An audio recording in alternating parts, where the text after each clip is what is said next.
So inventing is very near and dear to my heart. And the reason for that is it got me out of a pretty dark place. Now, I don't mean dark like depression. I just mean it got me out of the monotony of a 9 to 5 job. A little background on me. For those of you who don't know and haven't put it together, I don't describe myself as the sharpest knife in the drawer. Academically speaking, that is. In junior year of high school, I failed algebra. And it wasn't a case of one of those guys who's smart, but they don't apply themselves. It was a case of I genuinely could not understand algebra. So I looked at the grade that I had, which happened to be an F, and I assigned that F to my life. Because I'm a junior in high school, right? This is where the rubber meets the road. This is where you're deciding if you're going to go to college or not. And clearly that wasn't going to be in my wheelhouse. Now, there's plenty of options if you're not smart in school. I completely agree with that and believe in it. There's trade school, which is trade school. A couple of my buddies went to HVAC school. I didn't go. I just didn't see it as a clear path to what I wanted to do. It just didn't make sense. I just wanted to start working. Now, I want to tell you about the role models in my life when I was young and how that shaped my vision of what income should look like. I'll never forget walking the halls of the technical side of the school where people would learn, I forget what kind of skills they're called, but basically technical skills, automotive, welding, horticulture, you name it. And there was a poster in the hallway and it laid out a few technical jobs and their salaries. It said electrician, $60,000 to $70,000 a year. It said HVAC technician, $80,000 to $86,000 a year. And then it said plumber pipe fitter, $86,000 to $101,000 a year. Couldn't get much more clear than that, could it? You have your choice of one of these three things, and you'll make a comfortable living. And I thought that was good. But back to my role models. Along with those salary ranges, as a 16-year-old kid, I'm looking at my friends' dads, friends. A lot of men, my father, a lot of men in their 40s and 50s, they had the boat, they had the Harley, they had 2 cars, and it seemed like anytime we were going out to eat, they had money to spend. So that was my dream, was to become one of these guys in a small town where they picked up a trade and they found a way to make between $60,000 and $90,000 a year, because that was happiness to me. Now, I learned quickly that to earn $60,000 to $90,000 a year, that roughly translated to $30 to $45 an hour. So I anchored high. I want to make $40 to $45 an hour. And when I make $40 to $45 an hour, I will be happy. So I graduated high school. It came time to get a job, and I got a job at a place called Morton Metalcraft. And I wanted to be a welder.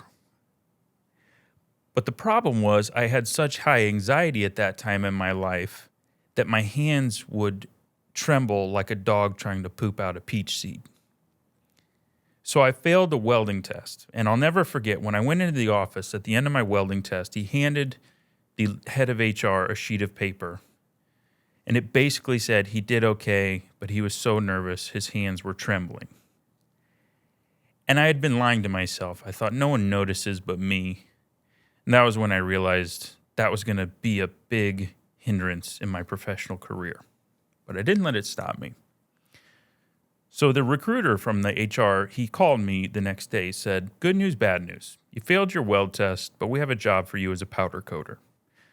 You're going to be powder coating Caterpillar parts, and you're going to be making $10 an hour. Amazing. I got a job right out of high school. I'm making $10 an hour, double digits, baby. Let's go. So I worked there for a year. I made the money I made, and I realized I wanted to grow. Next, I got a job at a print facility. We would print the yogurt lids for things like Dannon and Yoplait. Riveting stuff. But it was a union job, and they bumped me up to $16 an hour. So now I'm making $32,000 a year, and I have the opportunity to make up to $25 an hour if I trade my soul for the next 6 years and wait for a lot of guys to retire and die so I can take that spot. Well, that lasted about a year and a half, and then I got into the trades. So I got into the trades by way of Craigslist. It was a low voltage communication company.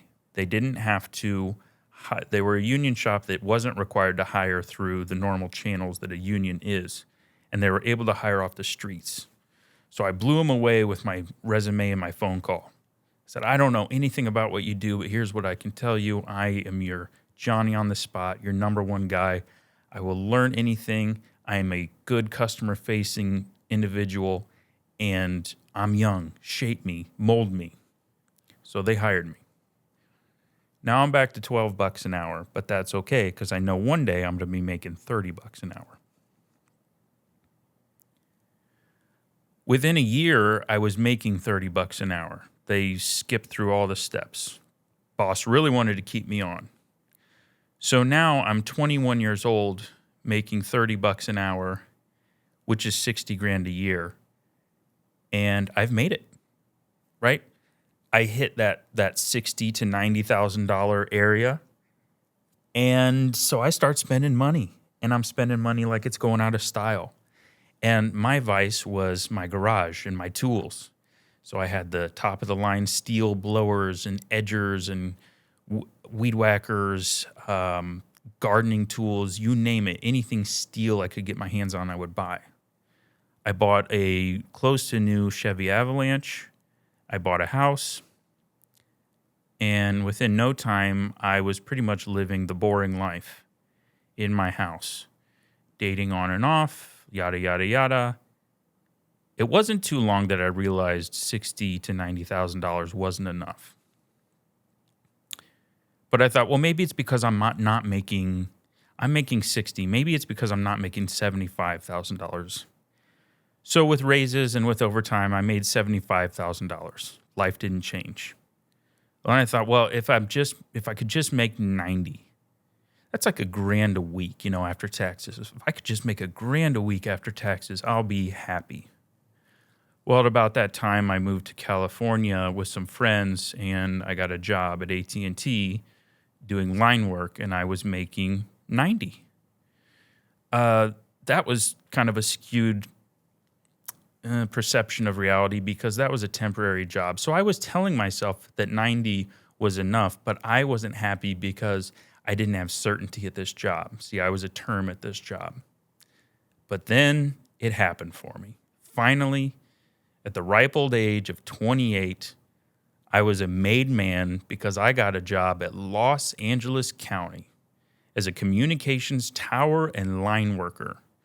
To the tune of $82,000 a year with overtime, I would make well over $90,000, and I would never have to worry about work again. I mean, I had a government job. And something funny happened after that guy called me and said, you got the job. I'll never forget, I was trimming bushes around my rental house I was renting, not one I was renting to other people. I hung up the phone and I realized I'm a made man. I never have to worry about work again, and I'm going to have a solid career with health insurance for the rest of my life. And I got extremely effing sad in that moment. Essentially, a man had just called me to say, we've finished your coffin, and whenever you're ready, step right into it, because this is it for you.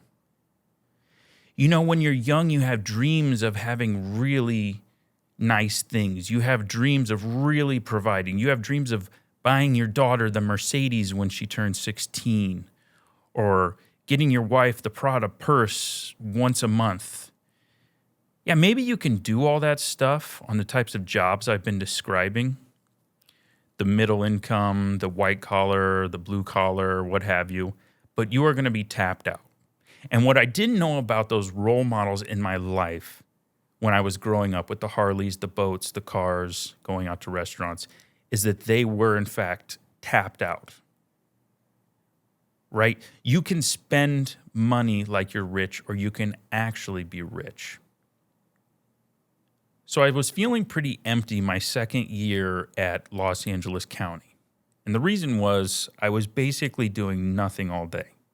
And that sounds like a lot of people's ideal job, is to do nothing all day, make $90,000 a year, and have stellar health insurance and benefits, and a retirement that's laid out for you like a roadmap. I didn't feel good about that at all. And the weird thing was, no one I worked with really felt too good about that. They would lean into it and be like, yeah, this is a good paying job. Oh, you can't beat our health insurance. But no one was happy. No one had enough tolerance to deal with the boss's bullcrap. There was no amount of money that was going to make them satisfied with the miscommunications, the misunderstandings, the bad scheduling, and the idiocracy that goes on in local government. So then I started to wonder, how much longer can I put up with this? How much longer can I drive an hour and a half to a job site for them to say, we don't need you today?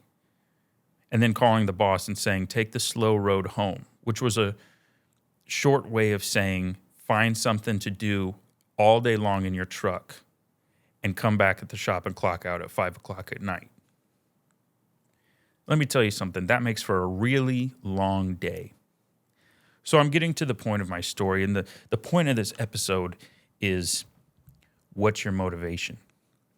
Now, a lot of people will say, I don't want to own my own business. I don't want to do my own thing because I don't want the stress. Or that doesn't sound very easy. It sounds a lot easier to work a job.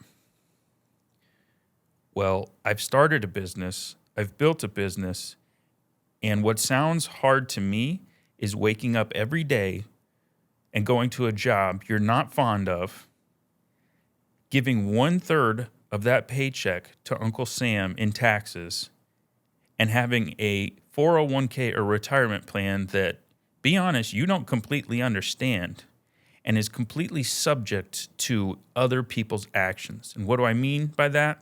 I mean, if the market is bad the year that you're 62, 65, and you want to retire, you're stuck with that bad market because you left your fate in other people's hands.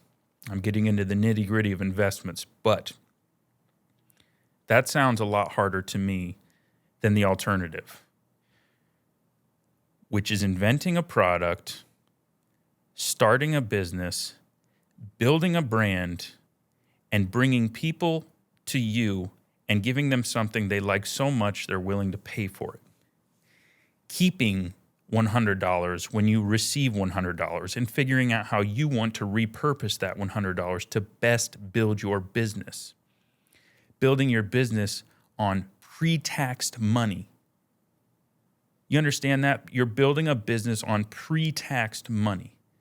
If you sell $30,000 of product in a day, you keep that $30,000 and you buy a business truck and you wrap that business truck or car in your brand logo, and now you use that to make more money. You use that to take product photos. You put the photos of your awesome vehicle on your website. You add legitimacy, and now you're making more money. Now you're doing $60,000 a month in sales, and you take that $60,000 and you turn your office/home workspace into the most incredible workspace ever. You just spent $90,000 that Uncle Sam can't touch, and you invested in yourself. You yourself are the best investment you can make. Listen very carefully right now, people. The best traditional investing you could do, you might get a return of 9%. Okay? 9% annual return. That's with any traditional IRA, whatever plan you get in. They're all junk. They're all the same. 8%. All right. Now, the average multiple of a business when they've successfully got their business to a place that it's generating revenue, the average multiple is 8x. That means if you have a business that is making $100,000 a year in profit, you can sell that business for $800,000. Okay? So in other words, if you have $100,000, you put it in an IRA, you can make $8,000 a year. If you have a business that is making $100,000 a year, you can sell it, and you can sell it for $800,000. Therefore, grossing you $700,000 on that $100,000. Is that? I hope that's starting to click. There's a reason people hate the rich, and that there's such a threshold, such a gap, is because it does take a little bit of upfront work. But find me another investment strategy where you can turn $100,000 into $1 million in 3 years. Seriously, I'll wait. Okay, so there's your motivation financially. Now back to my story. I was in my second year working for LA County, and I had just had my baby girl, and I'm rocking her in my arms in the rocking chair late at night one night. She's an infant, and I promised her their Mercedes-Benz when she turned 16. I laid her down, and I walked back to my bedroom, and I felt like such a phony.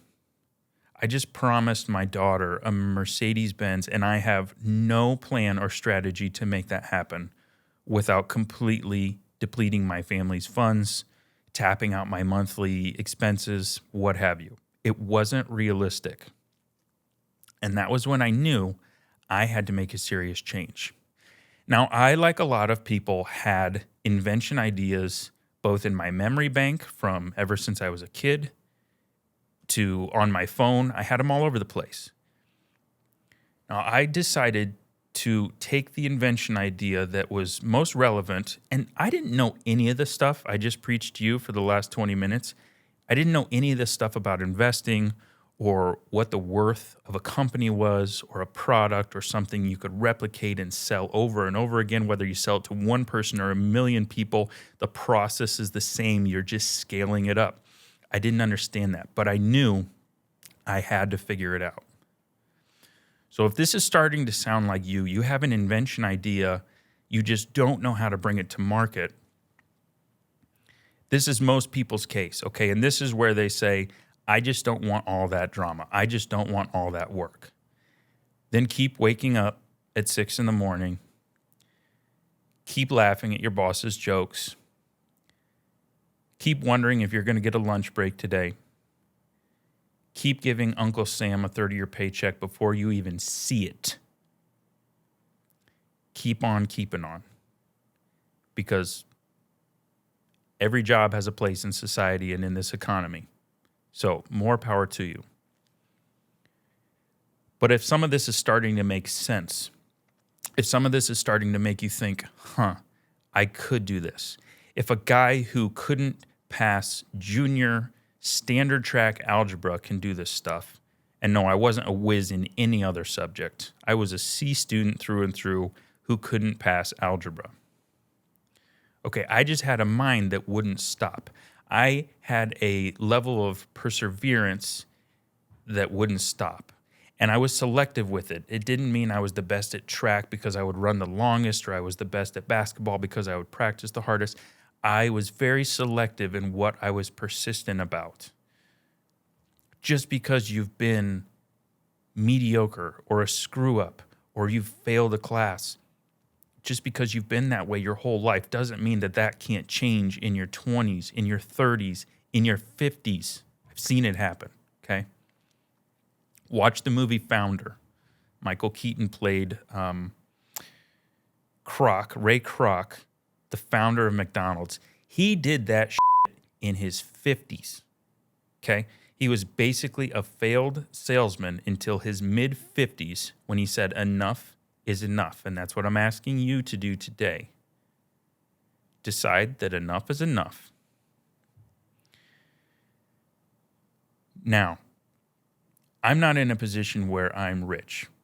I'm in a position where I can help people and I can build my company and I can do it in a very tax-wise way. The studio, if you're watching on YouTube, that you see me sitting in is my garage, which I have completely pimped out on pre-taxed money, okay, because I want to keep on going. If you want to invest your post-tax money, okay, your boss gives you a check for $2,000. By the time you see it, somehow it's $1,300. Now you take that $1,300. You try to buy these 2 tables for $600. You try to buy this head unit for $800. You try to buy this $400 microphone. Try to do all that on post-tax money. You will hurt. But if you have a product that costs $100 and you sell 10 a day, you just made $1,000 a day that you get to keep. Yes, now a lot of that goes back into rebuying that product or rebuilding that product so you can continue to sell it. But even if your takeaway is $500 for the day, 7 days a week, what's 7 times 5? $3,500 a week gross, you can now reinvest into yourself and keep on building and scaling. Now, I think the other pitfall people will come into is, I have a great idea, but I don't want to manufacture somewhere else. I don't want to outsource. I want to do all the work myself so that when I sell a $100 product, I keep all that profit. Well, let me tell you how that's going to go. It's going to take you far too much time, and you are essentially a woodworker at the fair at your local park, okay? You spend 4 hours making a sign. You spend another hour putting a coat of lacquer on it. You spend another hour putting fine details and signing your signature to it. You drive it down to the fair and you set up your booth, which takes you 3 hours and it costs you $25 for the spot. And then you sell that plaque for $150. Okay? That is not a business. You are not an entrepreneur. And I am not knocking it. If that is your passion, absolutely do that. I waste my time on so many things that don't have a return. Who I'm speaking to right now is inventors. Now let's flip that scenario. If you make a really wicked plaque that is your by far best seller, what you can do is you can find another woodworking shop in your town, because they're a dime a dozen. Everybody likes to work with wood. You can say, hey, I will order 600 of these from you a month. I will pay $50 a unit. I will put the final touches in my shop so I can say I made it, because it only takes me 15 minutes to sign a fancy signature to these. I will brand them as Made in America plaques, and I will sell them on Amazon for $150. Okay, so this product costs you $50 to have the shop make it. You spend another 15 minutes to put a beautiful signature on it and whatever final details you want. Don't spend more than a half hour on it. And now you have a stack of those. You have a stack every single day of 10 plaques that you can sell at $150 a piece. That's $1,500 a day gross sales. And your profit margin's pretty good. You're only paying $50. So your profit a day is $1,000. That's the value of scale. You can be the guy at the fair who made no money, but made it himself. Or you can be the guy who is willing to scale, who is willing to grow some balls and go to another woodworking shop and say, I will order 60 of these a month. The orders are going to keep coming. They're just going to grow from here. I will be one of your best clients in the next 3 to 5 years. You're going to be so glad the day you met me, but we're going to start small, and I want 60 of these a month.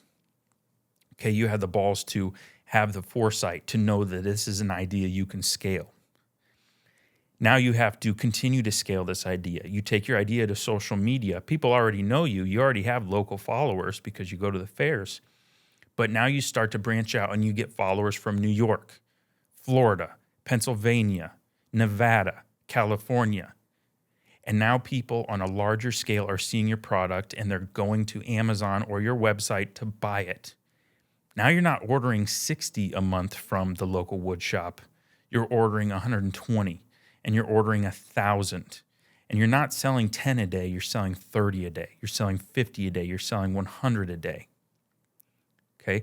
Now you can open your own shop and you can have a couple employees if that's what you so choose to do. Or if you outgrow the mom and pop shop who you're sourcing from right now, you find a bigger one or you find a duplicate. Okay, this is the value of scale. Now, I know what you're thinking. You're thinking, Grant, you left out taxes because everybody has to pay taxes at one point or another, right? Of course they do. Of course. Wink, wink. Of course. No, but seriously, you'll find that by the end of the year, you've invested so much into yourself and your business that your tax liability is quite low. Okay? Uncle Sam can't touch any of the stuff in my studio right now because it's something I need to build my business so I can employ people, so I can give them health insurance, so I can do what this country needs, which is to create strong jobs, good relationships, and healthy work balance lives. Okay, that's my goal. Uncle Sam doesn't want to mess with that process. This is why the rich can get richer. You have to let the process happen. Now, I'm not making a political statement about taxes, corporations, anything like that. I'm telling you my experience as a guy who failed algebra, and now maybe I can buy my daughter the Mercedes when she turns 16. I have 13 years to go. Now, why am I doing this episode? I'm doing this episode because, why am I doing this podcast? You could ask yourself. I'm doing this podcast in general because I got pulled from a pretty dark place where I thought I was capped out. I thought that society had told me what I will be, and that was it. Okay, I'm not the business story where I met someone in college and we partnered up and our business skyrocketed in the tech boom of the 90s. No, I couldn't even make it into college to find that partner, right? This isn't a so what's your excuse type of story or motivation. This is a please. Please do it. If you're hurting, if you're in a spot that you feel like you're in a rut, please do it. Now, one last question you might be asking yourself, and how I'm going to wrap this up, is I'm going to give you the references to learn what I've learned. None of this is obviously sponsored. You guys know who I am. This is me being real to you, okay? When I first wanted to understand how money and wealth worked, I read Rich Dad, Poor Dad.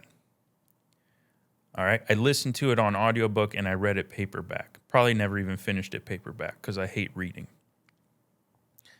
That helped me understand how bad I was getting bent over on taxes.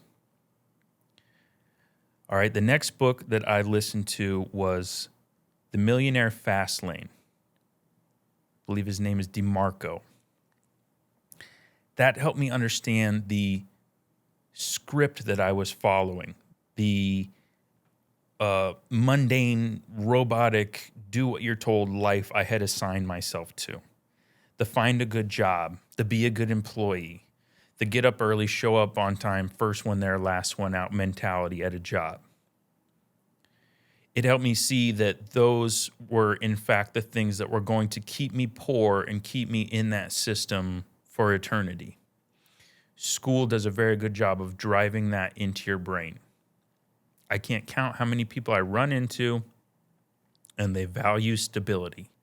There is nothing stable about a job in 2023. Talk to anyone in their late 20s. They've already had 4, quote, stable jobs. All right? So the next reference I want to give you is the How of Business podcast. Now, it's not a very honed-in subject matter. It's a lot of people who have started businesses out of stuff that you maybe would have never thought you could make a business out of. And a lot of micro practices in business to better find scale and success. And that will open your mind to the fact that, there are aspects of business that I never even thought of, And this just has my wheels turning and turning. The main thing is to get your wheels turning. Another book is Unscripted. This is also by DeMarco. And again, this gets you out of that rhythm of working for a check, letting Uncle Sam take a third, and then going home, drinking yourself stupid, and waking up and doing it again. Thinking that you have a retirement plan when in fact you don't. Your plan is to close your eyes and hope. Now, hopefully this podcast gets added to the list of things that can help bring you to a level of inspiration good enough to execute on your idea. That is my goal. That is my hope. I'm not going to bore you with my story anymore. If you want to hear more about this, you can go to theinventpodcast@gmail.com. Send us a message and tell me if you like this, if this helped you, if you want to hear more of it. But without further ado, this has been a solo of the Invent With Me podcast, episode 15, Motivation. I really hope this has helped. Listen, guys, if you're watching on YouTube, like and subscribe.